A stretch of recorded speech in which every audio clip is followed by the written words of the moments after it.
So today we have an open interactive map of now close to 3,000 innovation companies around the world.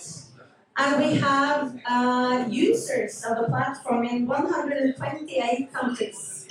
So it's pretty much both coastal countries and a few inlands.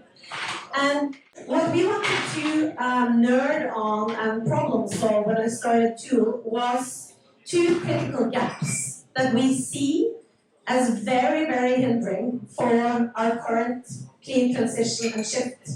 So the first gap that we are addressing is the innovator's pain. The current barriers to resources that actually exist out there. So we talk with innovators around the world, from clusters, corporates, individual entrepreneurs, etc. And we explored with them what were the generic and reoccurring resource gaps where they struggle, where you typically need to get a number of very different and very critical resources parallel in order to get to the next stage and in order not to end up in the valley of death, whether this is on a small startup project or among the bigger corporate innovation projects. So we saw that there was no efficient access to resources at the right time. We don't have that for now. And also, the right resources are not necessarily in the same region or country, or even in the same industry vertical.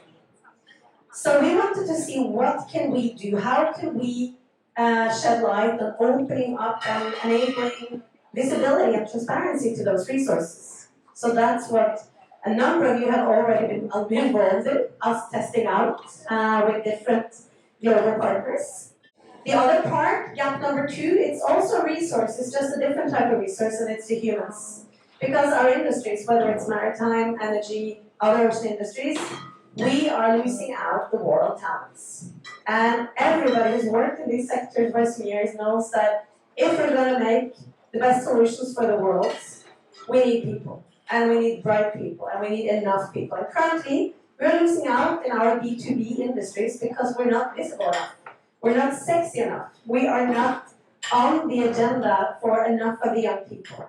But we do know that there is a growing young generation of climate activists.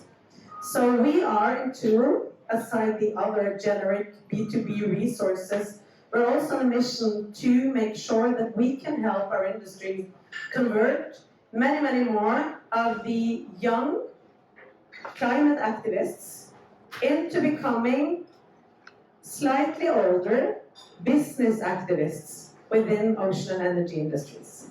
That is important. There's a huge potential there. But if we're going to achieve that, then our industries also needs to be visible and accessible. So we thought, well, we build the B2B gateway, but we need to build it in a way that is appealing, interesting, inspiring, and where young people can actually get to know and find what is going on. What are all the amazing solutions being built out there? Who are the brave role models across female leaders, entrepreneurs, kick-ass corporate leaders, people that are willing to go and take risks and think outside the box in order to drive a clean shift. And I think that if we show the best of what we do to the world of young people and other people that didn't necessarily already discover the ocean and energy industries, then we will also show them that the best way of fighting climate is actually to join our industries. It's the biggest impact you can do. You can work globally, you can create solutions that are truly needed for the entire world in the current shift and crisis that we're in. So moving from being scared, frustrated, angry, and over to being inspired, included, and really seeing your own role in what is an ocean of opportunities. That is so essential. So those are our gaps. We also believe that while we are facing a world more and more run by technology, we do need both. We need the human clusters and networks of great change makers, but we need to connect the amazing cluster people and the cluster models that we're working under now in a better way. So we need to really digitize the cluster-to-cluster model. So enabling us, all of us, regardless of where we are normally located and which industry segment we're in, to tap into and really explore and experiment with our collective intelligence, enabling the transition and exchange of resources needed to drive a clean shift in a better way, utilizing the human hotspots and hubs and the digital tech for good-based platform. That is, I think, where we need to go. And that's our mission, in order to help all of you and work with all of you to make this happen faster. Most of you that have been working with us for a while know this. Our focus is to bridge the gap, to work across generations, to help create constructive disruption from the inside, or system redesign from the inside, and working with and by and for innovators. So, next. We have currently been piloting and testing out a lot of really cool projects from anyone from, well, Grid, WWF, the IMO and World Ocean Council, a number of others now over the past year and a half. And now over this summer, we will be releasing the new version of the platform, which will be full Web3.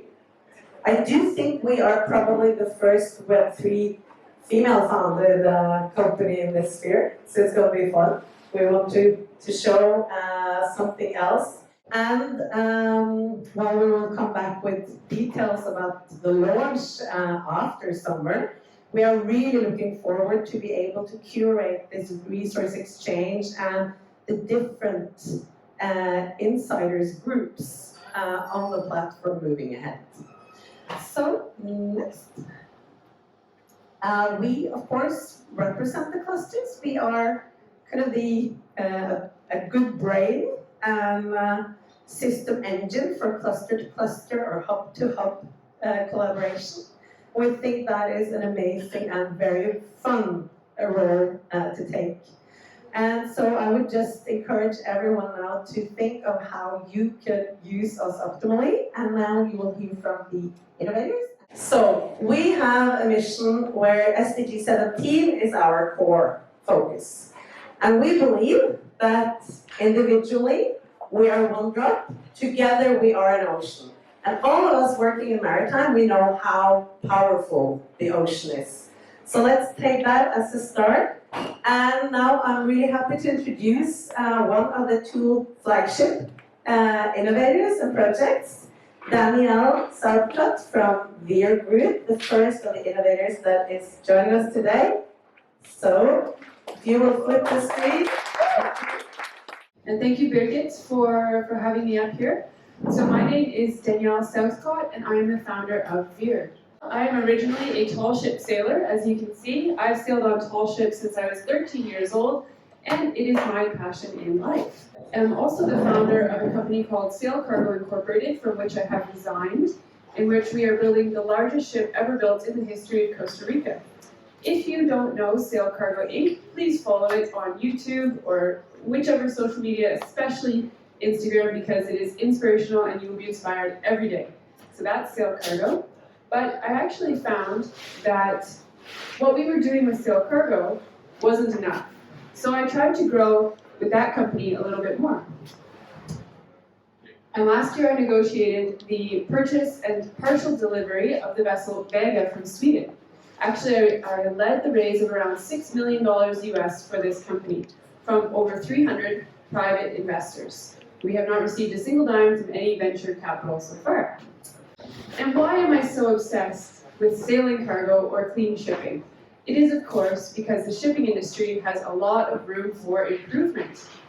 But even despite building the largest ship ever built in the history of Costa Rica and negotiating the purchase of a beautiful vessel which can currently begin sailing, it still wasn't enough. I was not answering the question that clients really wanted. So really I wanted to use my 12 years in clean shipping to think about what do they really need. And really what's important, what do the clients want that I have been speaking with, is they want a fast vessel that ships containers and is completely clean. And for me, I personally define clean as a non-combustion propulsion method. Everyone has their own different way, and Madhad MacLaine, I'm sure, knows all the better definitions, but I define it as a non-combustion propulsion method. So what was I going to do? I wanted to save clients money, I wanted to go fast, and I wanted to have a completely clean vessel that shipped containers. So I put my mind into designing a ship that can do those things. So this is the vessel which we have designed with my team. This is a 100-meter ship which can transport 157 TEU, or 20-foot containers.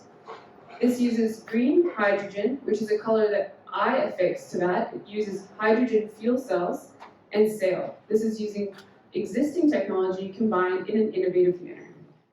And Veer will gain breakthrough momentum by launching the first clean container ship to cross an ocean ever in the history of the world.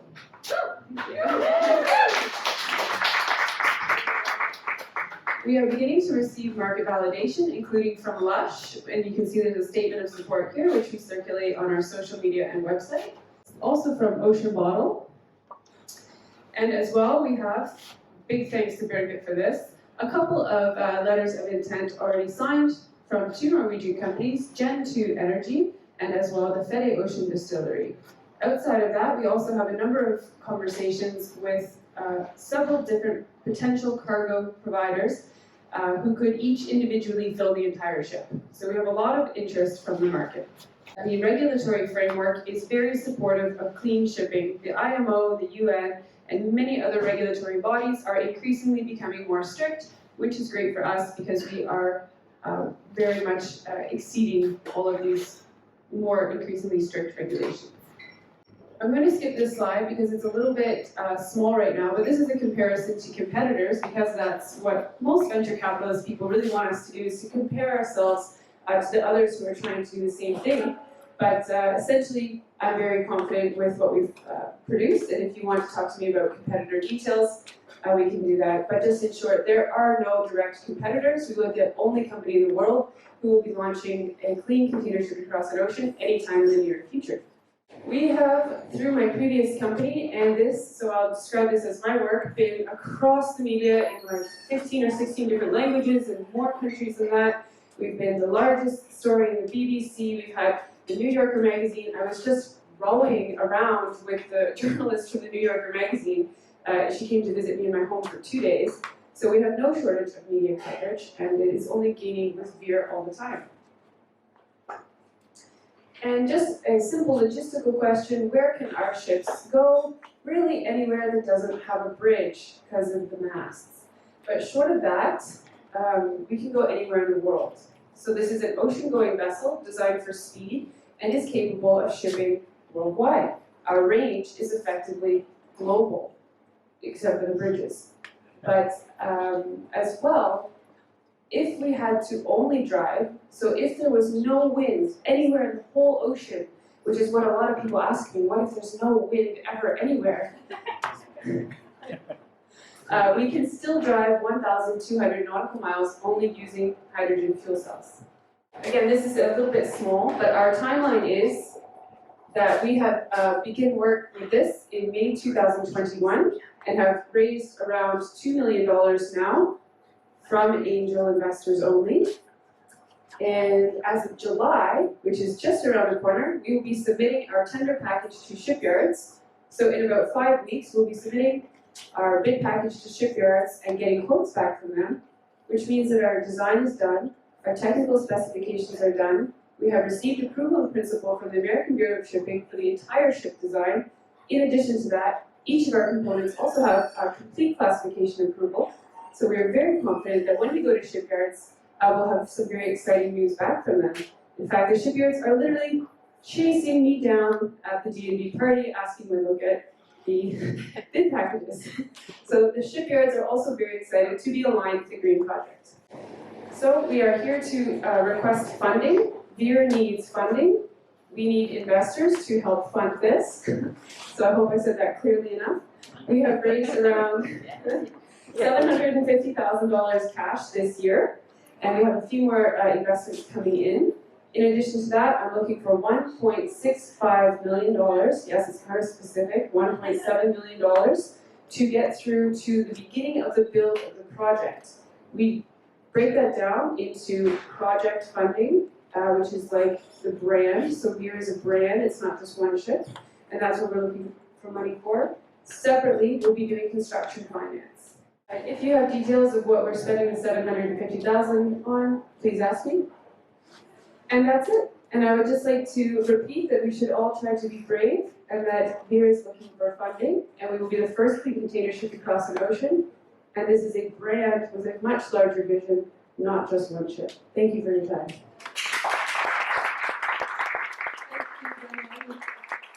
So I have one really quick thing. I amend my presentation for each new presentation, and I deleted my team slide on the last one because it was very, very detailed. And my last presentation was for 450 10-year-olds, which is why I deleted it, because there was so much information. But I would like to say that I'm extraordinarily proud of my team. Again, Katie's at the back. We work with the best team members in the whole world, as ranked individually all over the world. Danielle is at the starting point and the first generation founder. We have another first generation founder, but who is the serial founder, coming up to share the journey that has already been done and the new journey of further explorers. So Rolf, do you come and join us? Thank you, Regina. There she is, the beauty that we plan to build. This is the first zero-emission cruise ship that we plan to put on the water 2026-27. The kickoff for this idea started back in 2014 when I funded the Fjords, the first zero-emission sightseeing company. We have a ship by the Opera House. It looks very similar, but it isn't the same entertainment inside. But it's at least something that we've done before, but now we want to opt it up and go bigger. The background on the funders, we have all been in the Fjords startup. I took with me 2 capacities as co-funders in this project. We started in 2019 with the Northern Explorer and made it a company in 19 as well. So far we have been funded by FFF, that's Family, Friends and Fools, and some state money from Innovation Norway and also from Enova. Our idea started with the fjords as we have put down here in the bottom. It's very small, so for you, those in the back there, it's hard to see. We started with vision on the fjords. We had a vision for how the fjords could be zero emission. And that is more or less in the names. What we didn't realize back then in the fjords that electricity is a hard commodity in rural areas. So that put us in a position where we have bought a ship which we couldn't charge. So we needed quickly to establish a power dock, a floating battery, which served many purposes. Storage, we could lift weight off the ship, and battery capacity, which we could tap the grid locally during night and charge the ships during day.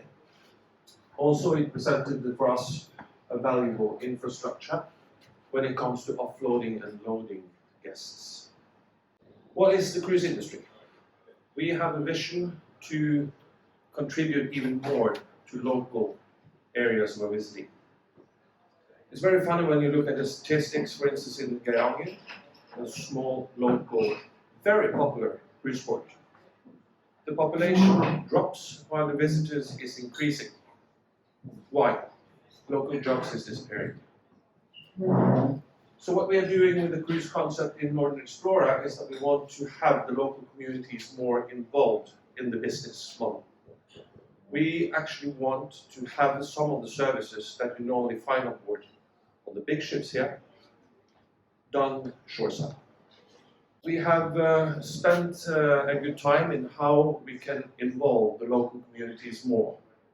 We have discussed with hotel owners, restaurant owners, how we can fix a business model that for us on board saves crew on the service positions, and how we can contribute to local jobs.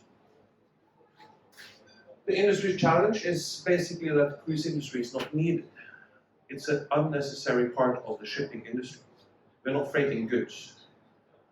But I have to say that the cruise industry is contributing, in my humble opinion, to the best peacekeeping effort we can do, but that is to learn different cultures while we are traveling. The CO2 emissions is something that we want to abolish totally in our concept. So therefore we have now hydrogen and battery combined on the propulsion system, capable to serving the ship, navigating and hotel for 32 hours, which brings us from port to port. Next, please. So this is a picture of our partners. I'm going to read them since probably you can't see them all. We have signed a letter of intent with the Portuguese shipyard, Westsea. We have Maritime, a Norwegian designer that has designed this beauty. We have been affiliated with ABB as our integrator for 4 years. Affinity Ship has contributed to making the tenders worldwide. And of course we have DNV on board as a very important partner in this for classification purposes.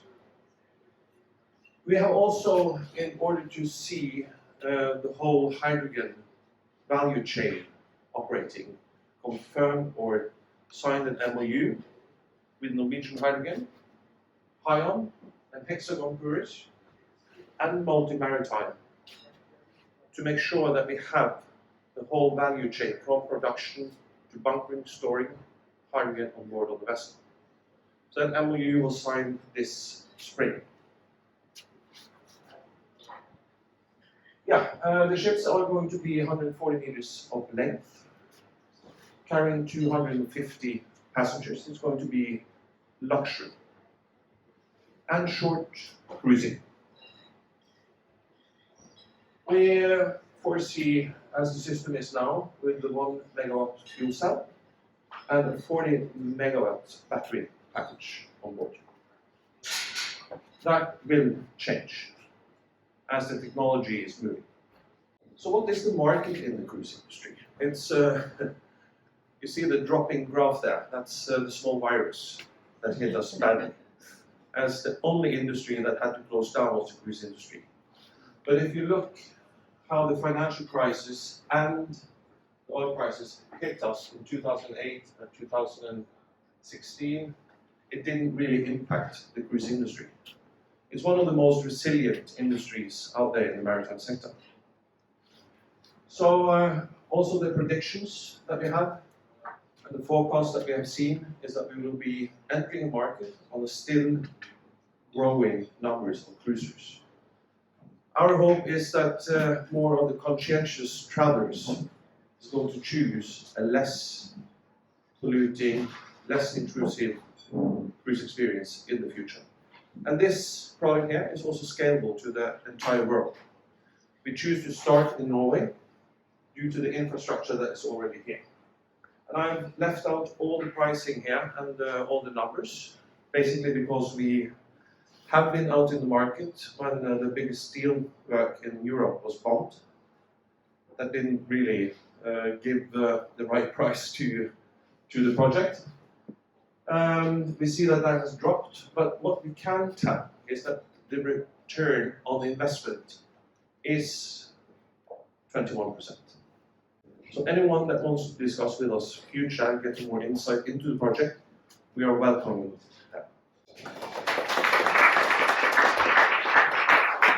Thank you. And it's been so exciting to follow the journey of your last venture and now this one. And we're really, really super positive to continue backing and working with you ahead. Now we have our third innovator, Fridtjof Eitzen, 5th generation ship owner and entrepreneur. And now you are pushing out ZEN Oceans. So you have a short video clip, so Omar will help us get the video up, and then you have your 7 minutes up. I'm just going to show a video to set the scene for what I'm going to talk about.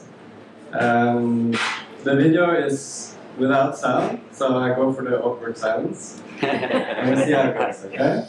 You want us to whistle? Yeah.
Okay, so what we're trying to do here is basically develop a new or different mode of transportation for container shipping. So it's a little bit in line with the Veer Group, but we mostly focus on the short sea part of it. So Veer Group's container ship goes from a large port to a large port in, for example, Europe, and then you distribute the containers from there locally. So what you saw here was a 200 TEU container ship, which can then, in the future, be fully electric and autonomous, and then distribute the cargo from large hubs in, for example, Europe into smaller ports. So that's basically the vision of ZEN Oceans, to have zero-emission, electric, autonomous ships. For now, we're focusing on the batteries. So the yellow things you saw were battery packs. And they are very useful for other applications as well. So we are currently developing them and doing a type approval with DNV to get them commercialized next year. And then these can be used on conventional ships as well, and Rolf's Northern Explorer cruise ship. So what you saw there were 10 battery packs. That's the volume, the same volume as 5 containers, which is 40 megawatt hour. For now, we are a team of 5 people working hard to develop this battery pack. It will be launched for orders next year, and then we'll develop the concepts for ships as well, going from there. Thank you. Thank you so much, Fridtjof. I think some of the most powerful alliances that can be made to supercharge the clean shift in our industry is family-owned companies and entrepreneurs. And it is also quite amazing to see the entrepreneurship from the owners that comes from the industry spinning out completely new companies starting their own. So we have another one of those. Tor Østervoll of ECOsubsea, I think 3rd generation. Yes. Welcome to kick it off on ECOsubsea's journey. Thank you very much, Bjørn. Thank you for all of you for the great discussion we had in there, and also for the great innovators. You are needed for the time that we have now. This picture is from the Deepwater Horizon. You might remember it, 2010. It was a big leakage of oil in the Mexican Gulf while there was a semi-sub drilling. This cleanup after this leak cost BP $5 billion every day, and it was 4.9 barrels of oil being released into the waters, and probably the biggest environmental catastrophe in the humankind's history. We have another leakage that I will talk about a little bit, and that is something that's going on in the shipping industry. This is called biofouling, and I very often have thought that I wish biofouling was a hole, because then it would be so easy to point at it. But it is not. Biofouling is stuff that grows underneath hulls and ships, and what it does is that it is actually a brake on the commercial shipping industry. So on average, we see that ships, they are having a leakage or overconsumption excessively of 10% because of biofouling. Well, historically, biofouling hasn't been a big problem. The leakage has been tiny. And why was that? Well, because for hundreds of years, we painted our hulls with paint and poisonous ingredients, in the good faith that this poison will kill off any of the species or organisms that tries to cling to the hull. But in 2008, we banned TBT globally, and therefore biofouling has propelled as the problem, or as I like to say sometimes, the leakage has exploded. So right now, our industry is leaking 100 million tons every year of CO2, more than it needs. And the paradox is that it costs the industry $20 billion every year. There is also another leakage, and that as a problem grows, you do whatever you can to solve it. And this is still the current most used solution to deal with biofouling, cleaning off the biofouling. However, isn't it quite strange that in Singapore, for example, you cannot put chewing gum on the street, or you can, but you might get fined. But at Singapore Anchorage, this activity is going on every day in 2023. And this, what comes off, that is not only microplastic and coating paint, it is also non-native species that have been clinging to the hull from Norway, and hey ho, here I come. And then when they come down to Singapore or other scarce waters, they can make terrible effects on the local environment. So I started ECOsubsea 15 years ago, and that was based that since I've been working on a fishing boat since I was 13 years old, scraping up biofouling on ships. And 18 years ago, I was lucky to be able to contribute on a project where we were cleaning some of the first aquaculture nets. And we saw that we would put in robotics, but it became so effective that we polluted the whole fjord. So then I figured that, well, we must get our act straight. There must be possibility to clean biofouling off underwater close loop.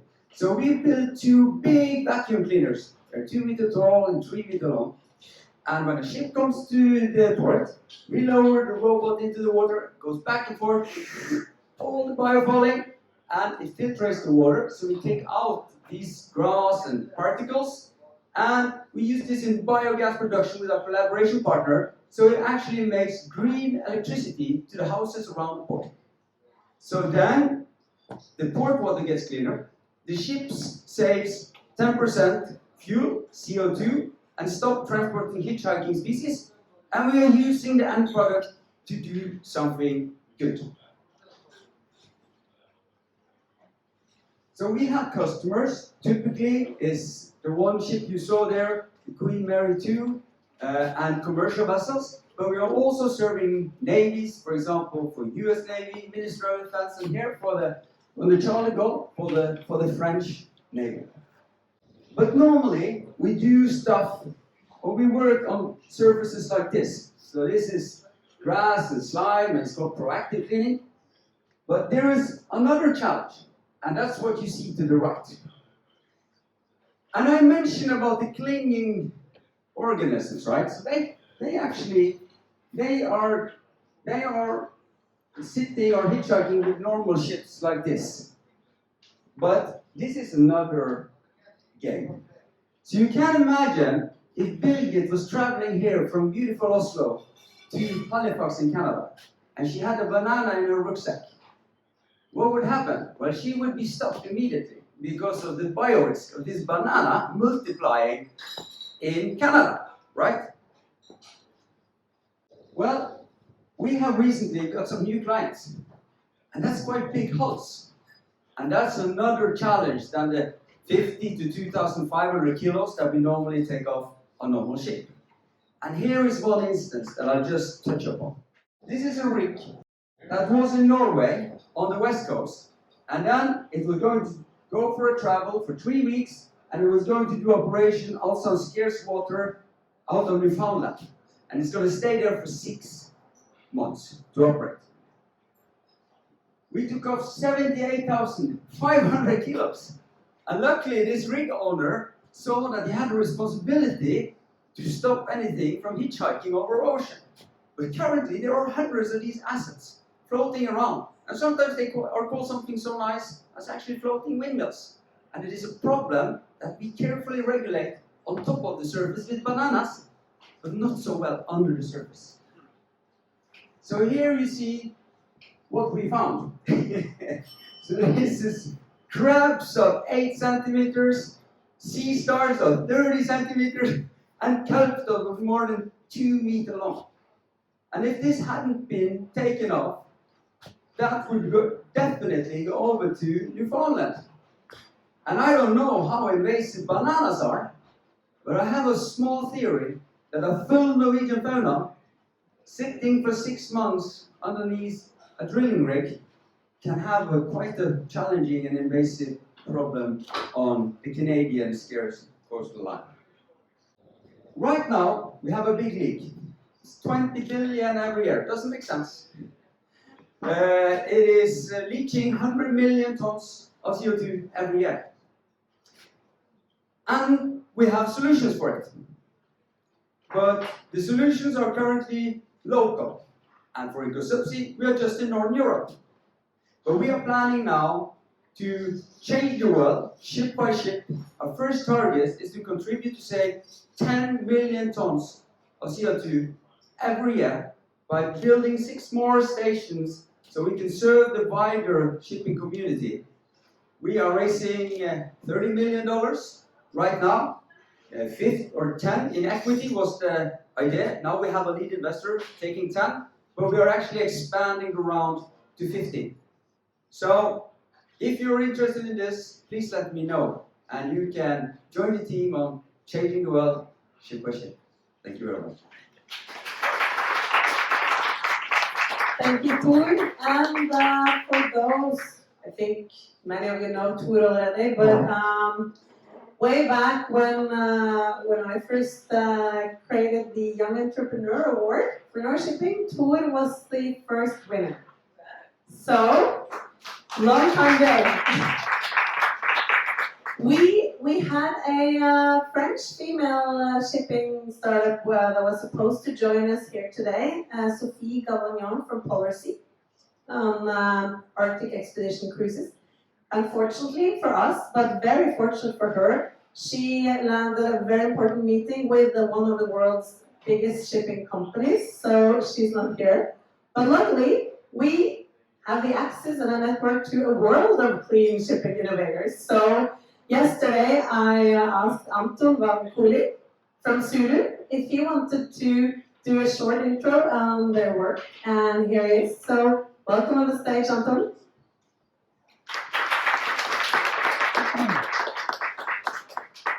Thank you, very good. I'm not as good looking as a French woman, so I do apologize. And I don't have a presentation visual one, but I'll tell you what we do at Zulu. At Zulu, we are creating a fleet of inland and short sea ships which are zero emission. We need to do this because of the climate. And also because the inland and short sea shipping are facing a number of challenges. One is, of course, sustainability. The second one is that there is a problem with modal shift. And the third one is that what often people forget, the average age of skippers today is around 60. So in about 10 years' time, there will be a shortage of skippers. Now, the way we try to solve this is very much we are redesigning and going to build new vessels, which are going to be autonomous. And by that I mean nobody on the ship during transit.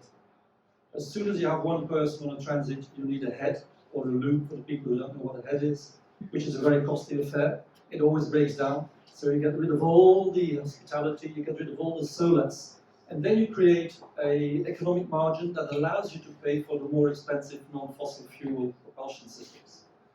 That way, the vessel we are designing for inland shipping is a 1,500 ton ship for class 4 for Europe, and a 3,500 ton short sea vessel. Fully electric below deck. So no diesel engines. If you have a diesel engine, I've got experience, always something breaks down, so you don't want to do that.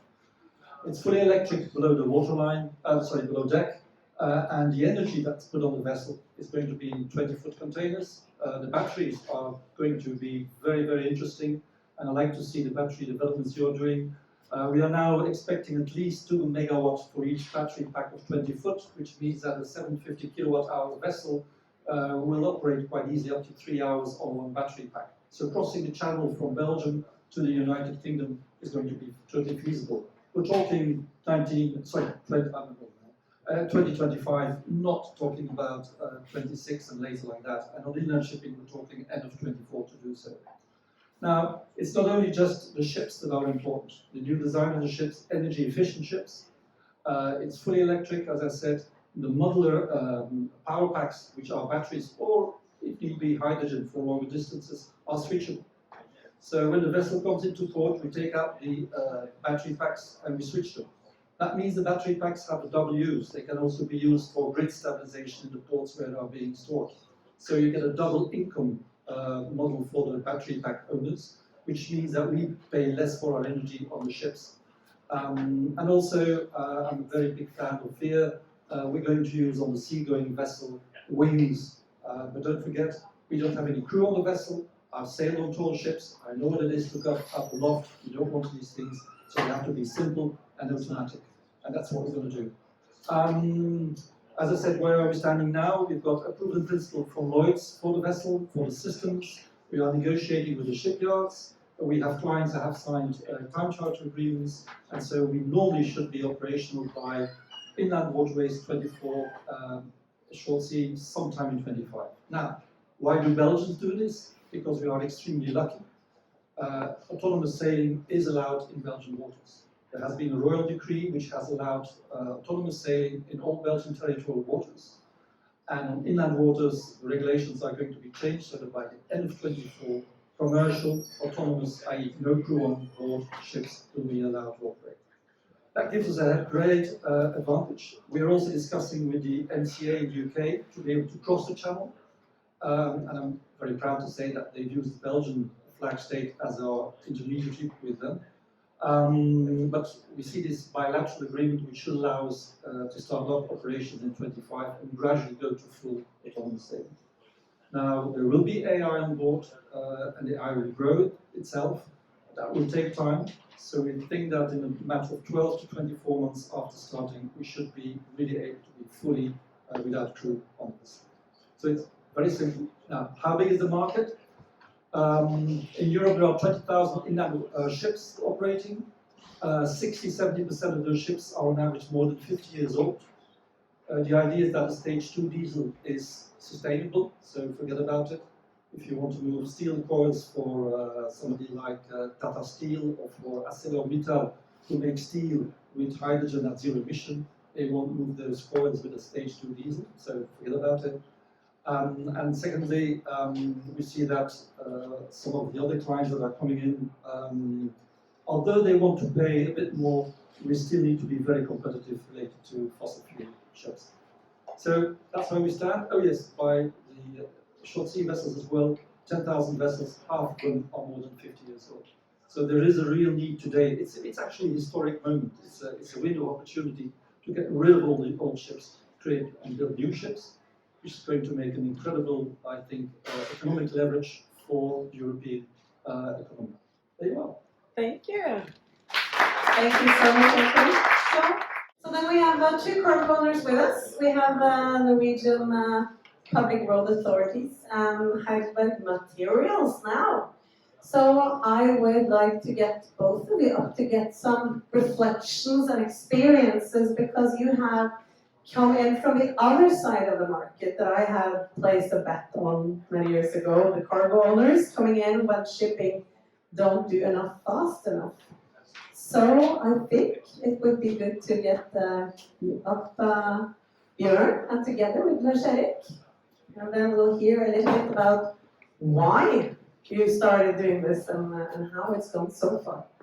So I think Bjørn, Statens Vegvesen, the public road administration, you guys have been at the forefront of driving the clean ship inside of the Norwegian ferry market, and you recently got your first green hydrogen ferry on the water. So can you tell us why it's been so important to use your procurement power to change this, and what have been the key hurdles and challenges along the way?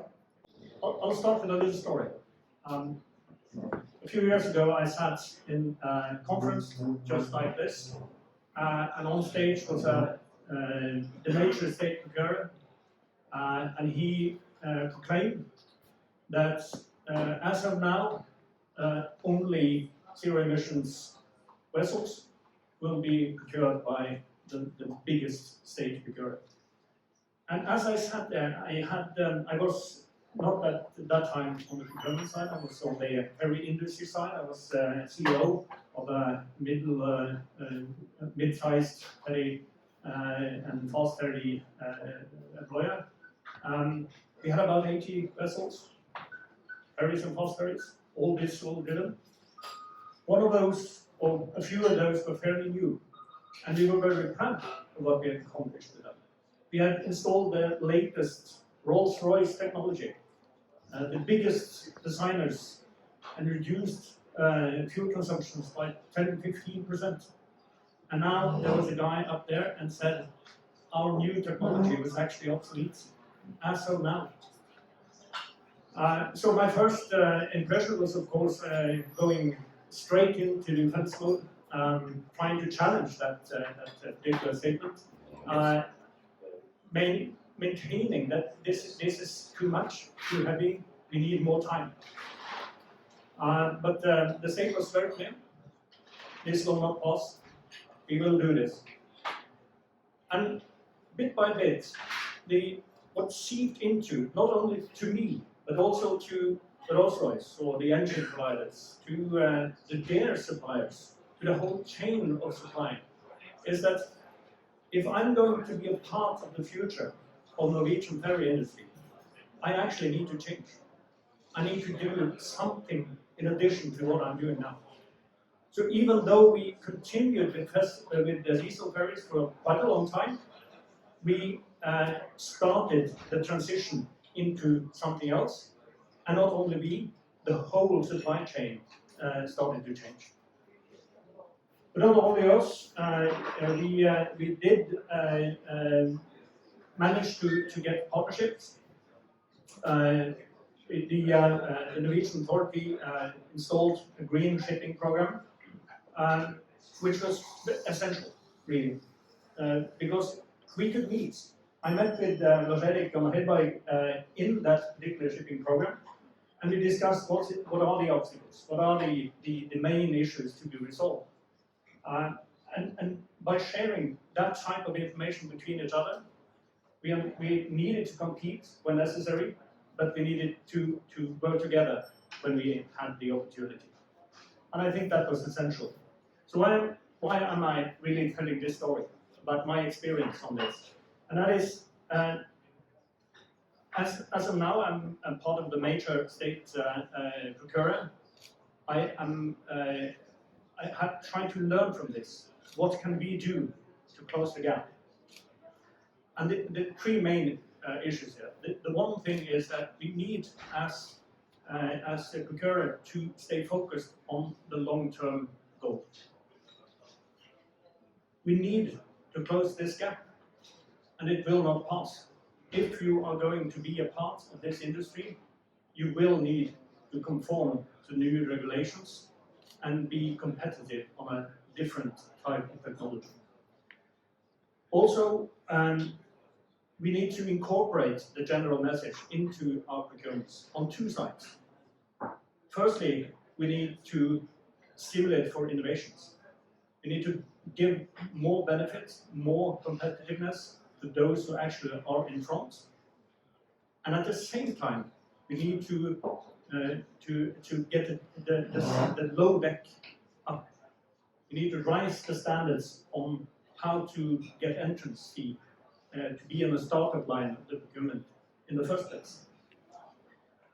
And thirdly, we need to balance the length of the contracts. Because we need to have both the innovation part, and we need to have a cash flow length that is actually stimulating to investments.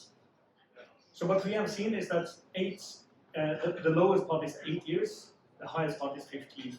So it's about that. And then we need to dive into the market to see how this is. We cannot provide assistance in investments, but we can provide a very steady and risk-free cash flow. We can do that on long-term contracts. And we can also be supplying a form of assurance that this is a fairly risk-free rest value after the contract is over. Because the main obstacle, in my perspective, is not all the logistics and all the middle, all the small details. The main objective or the main obstacle is that we have a tradition of risk management based on what we used to know, on what was, not on what is coming. And I strongly feel that the risk capital now is not on the new technology, is on the old. Thank you for very wise reflections and insights. And Lars Erik, you have also really been using and hacking from your side, from the cargo owner side, and having a shipping background from AO, amongst others works, but you have really gone like beyond and above when it comes to pushing this. So can you share with the work that you guys have done with Orca for now, and also the road ahead? How can we do this better for more of these green shipping innovators? Sure. Thanks. I'd like to start by saying that I work in probably one of the most boring industries in the world. We make cement and we make stones, and that's it doesn't get any grayer than that. Unfortunately, it doesn't get any browner or blacker or grayer than what we do as well, because our industry stands for about 7% of the world's total CO2 emissions, just as much as the airplane or the aviation industry does. So we're pretty bad. And that's before you even start transporting the stuff. And you need to transport all this heavy material from wherever you make it to wherever it's used. And it's tremendous distances we're talking about. So it was quite obvious for some of the leaders in our company that we need to change. We need to do things differently. The risk is not on the future unknown fuels, it's in clinging to what we already do know. Now we have a wonderful role to be in as customers. Just like the large state procurers, we happen to be a very, very large private procurer. We spend about a billion Norwegian kroner every year on shipping. And that gives us a nice little spending power. And we've used that power for wrong, for evil, and for bad for decades. The whole shipping industry has. I am really good at my job.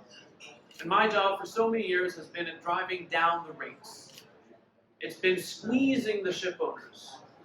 It's been making sure that they don't invest in new ships, so the ships get old, like Anton told you.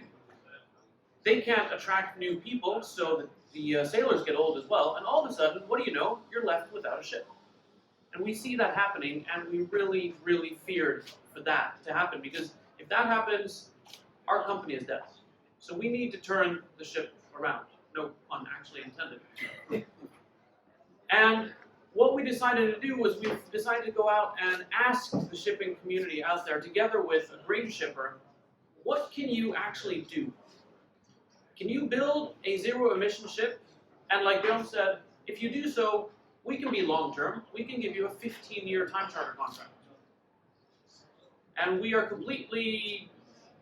don't care if it's ammonia or hydrogen or batteries or what else. Just give us something that we think works. So we landed on hydrogen, and then someone said, but hang on, there is no hydrogen to be bought. So we decided we need to buy that too. So we're making a 5-year contract, or maybe a 10-year contract with a hydrogen provider here in Norway. So we're building a ship and we're building the hydrogen factory. That's what we're doing. And we get a lot of attention because of this. It's really cool.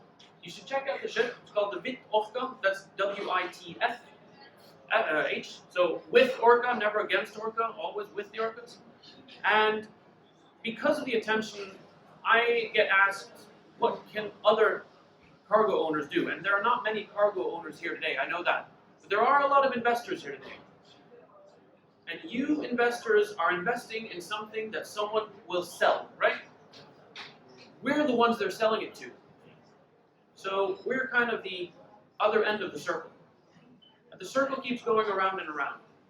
So I'd like to give 2 examples. There are 3 zero-emission, fully battery-powered cargo vessels sailing in Norway today. You got the Yara Birkeland, and you got the 2 ships for Asko going across the fjord. They're actually real ships. They're out there. You can go out, you can kick them, you can sail with them. And they have one thing really in common. Asko and Yara have nothing in common. But the project do, and that is they were started by the cargo owners. They were started by the customers because the customers have something that the shipping industry never has had, namely security and long-term possibilities. So we have 3 messages out there to other cargo owners or others who want to get the cargo owners on board. 1, be in the room.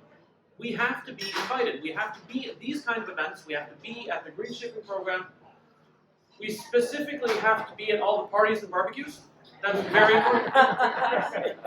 But we have to be in the room. We have to be invited well ahead of someone building a ship and then trying to go out and sell it. Invite us to buy it before you make it.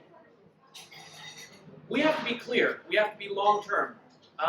Anyone working in the shipping industry knows that long-term doesn't mean until the next general election or until the next financial downturn. It means 10, 15 years because these ships will sail for 30 years.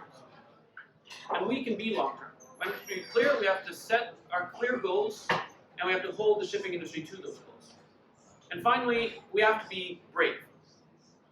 We got 100, or the ship owner, more correctly, got 117 million Norwegian kroner from the Norwegian state last year. Actually, at North Shipping last year. Big party. Since then, the costs of building the ship have increased by about 60%.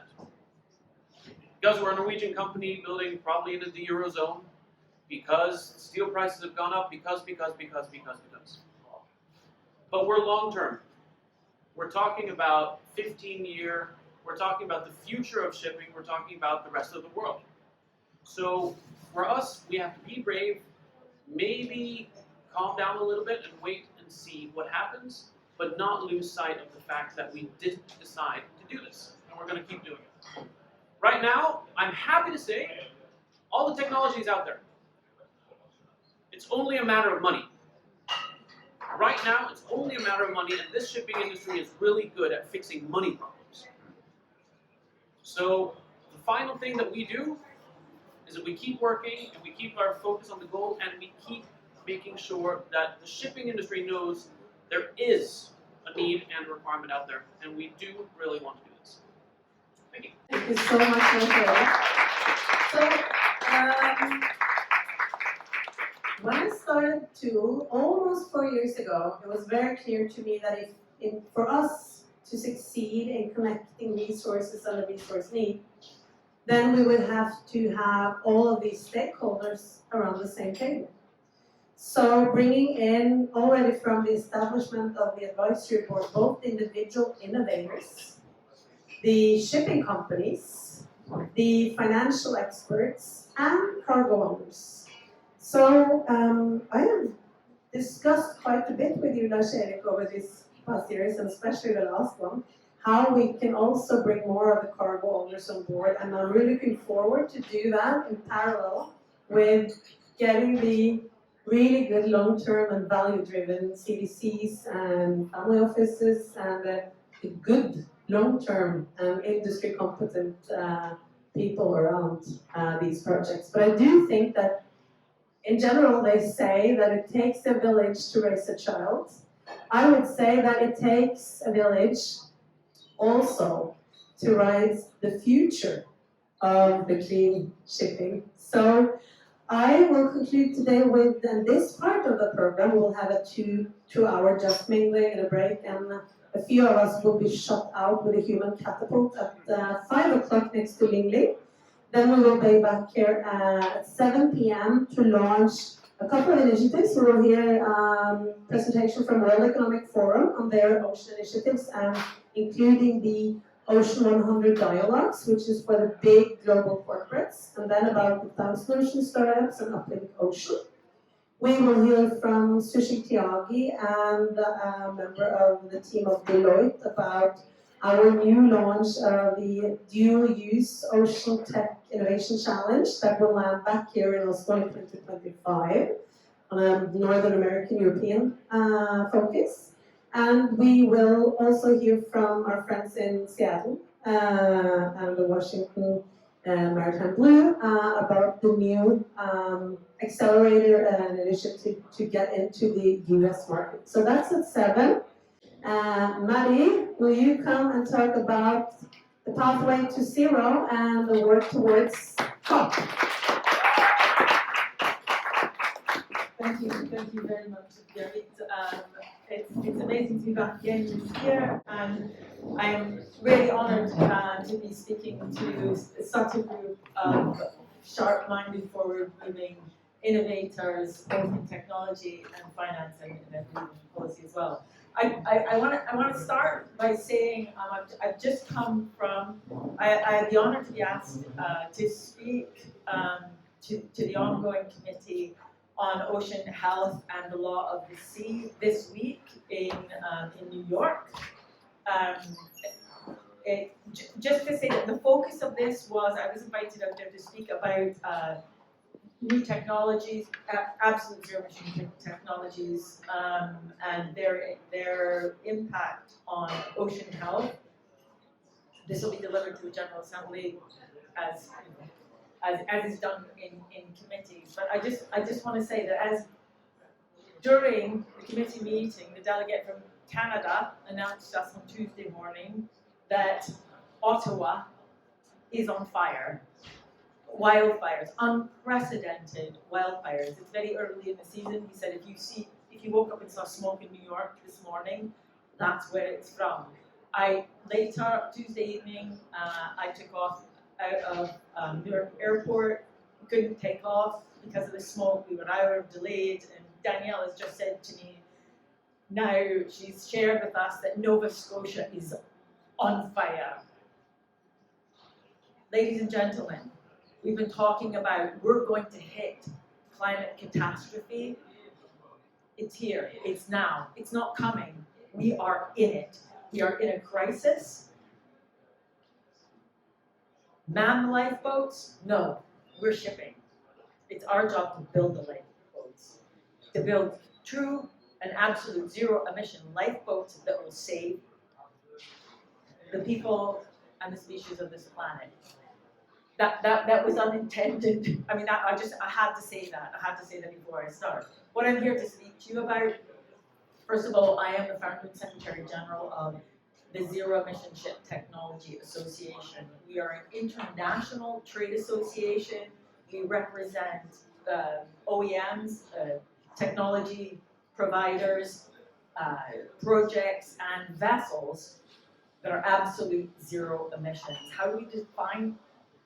We define absolute zero the same way the IMO has now defined it, because nowadays you've got to define your zero, because there's net, there's true, there's zero, and then there's absolute zero. And absolute zero is zero greenhouse gas emissions at point of use with minimal life cycle impacts. And when we mean minimal, we mean minuscule, right? So that's where we're focused as an association.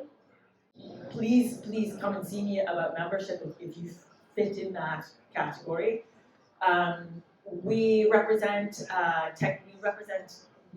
to regulators, to policy, and also to the industry. So that's what we do as an international trade association. We also have a program called the Ship Zero program, and this is a series of workshops. Our first workshop was at COP26. So Ship Zero, we had an event at COP26. It was the first ever shipping event that only considered true and absolute zero solutions. And we found that, yes, the technology is there. And finance, there's money in the pockets, they're ready to give it. But the situation isn't quite right. That's due to policy, right? We're holding another, subsequently we've had a number of events. We're holding another event at London International Shipping Week on the 11th and 12th of September. And at this workshop, we are going to look at how to actually bring this stuff to reality. So to bring the stakeholders together to workshop solutions. What we're looking for as a deliverable out of this is obviously projects. You know, bring people together, find financing for projects, and projects, creating ecosystems. We'll talk about supply chains. I would like to talk about supply ecosystems. What we need to be looking at is supply ecosystems, where every single participant in that ecosystem is financially viable, so that the whole ecosystem is financially viable, right? That's what we'll be looking at this workshop. Coming out of this workshop, we will deliver a policy paper to COP28, to all the ministers attending COP28. Yes, we have their addresses. They're all going to get a policy paper from us. But also, what we'll be delivering out of this is a absolute zero manifesto. And what we're looking for on this one is for people who are willing to take the pain. We're willing to step over the line and say, yeah, I see that we're in a crisis, and I will do whatever it takes. We've all seen those films where the general says, I'm not gonna ask any of you boys to go over that hill. I'm asking for a few volunteers. And that's what we're looking for here. That's what this absolute zero manifesto is about. We're not shaking a finger at people who don't have the courage. We're not shaking a finger at people that don't have the strength and the foresight or the vision. What we're looking for is the people that actually do, to band together and to come with us and to create that change. So the others who don't have that vision, who don't see what to do, see a clear pathway to the solution for all of us. Join us, Ship 028.